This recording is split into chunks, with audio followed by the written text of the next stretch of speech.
Nitong mga nakaraang linggo, laman ng mga balita ang mga iringan ng ilang opisyal at kaalyado ng Administrasyong Duterte.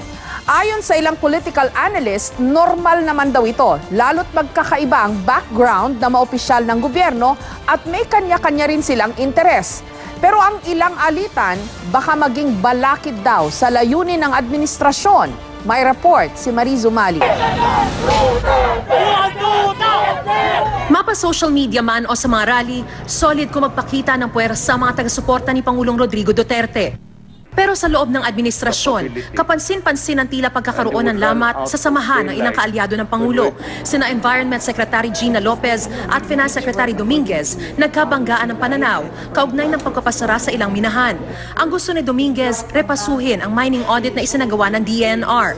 Pero buwelta ni Lopez, may vested interest di umano si Dominguez dahil may pag-aari raw siyang minahan. Itinanggi naman ni Dominguez na may share siya sa isang mining company. Sanak daw niya yon at ipinamana lang ng kanyang ina. Pareho ring malapit kay Pangulong Duterte sina House Speaker Pantaleon Alvarez at Davao del Norte Representative Antonio Florendo Jr. Pero kamakailan lang sinampahan ni Alvarez si Florendo na reklamong graft sa Office of the Ombudsman dahil sa questionable umanong pagpasok ng kumpanya ni Florendo sa isang kontrata sa gobyerno habang siya'y kongresista. Kasabay nito naungkat pa ang issue ng umano'y awayan ng mga girlfriend din na Alvarez at Florendo. Pero ang Malacanang, dumistansya at ayaw makialam sa alitan ng dalawa. Gayunman, iimbestigahan na ng Department of Justice ang kontratang pinasok di umano ni Florendo sa gobyerno. Pare-pareho ng mga aktibo sa kampanya ni Pangulong Duterte noong eleksyon ang nasibak na kalihim ng DILG na si Ismael Sueno at mga undersecretary ng DILG na sina John Castriciones, Emily Padilla at Jesus Hinlo. Pero nagkalabuan din ang kanilang relasyon nang ipaabot ng mga undersecretary sa Pangulo ang mga sumbong daw sa kanila tungkol sa mga tiwali umanong aktibidad ni Sueno sa DILG. Kasunod nito, sinibak ni Pangulong Duterte si Sueno. Pero si Sueno itinanggi ang mga aligasyon ng katiwalian laban sa kanya at giit niya, siniraan lang siya ng mga nag-iinteres sa kanyang posisyon.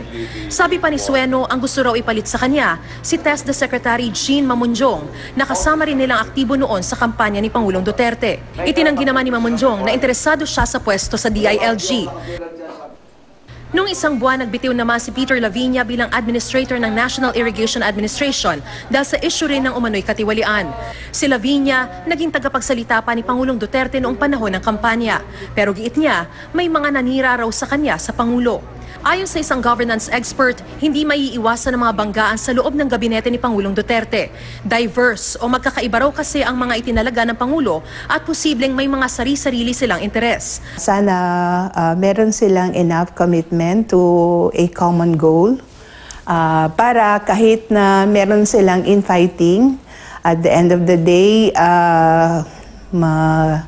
malalampasan, they go beyond their individual polarized views in order that yung common interest nila and that common interest should be for the good of most of us. Posible rin daw na magkarigodon sa gabinete dahil patapos na ang one-year election ban na nagbabawal sa mga tumakbo noong eleksyon na italaga sa pwesto sa ehekutibo.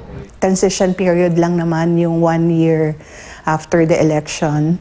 At yun nga, kung na-lift na yung ban, yung talagang napupusuan niya talagang dapat na mamuno ang ilalagay niya sa pwesto. So kumbaga sa pansamantala lang yung iba. Ang iringan naman sa pagitan ni Alvarez at Florendo ayon sa isang political analyst, posibleng maging balakid sa legislative agenda ng Administrasyong Duterte.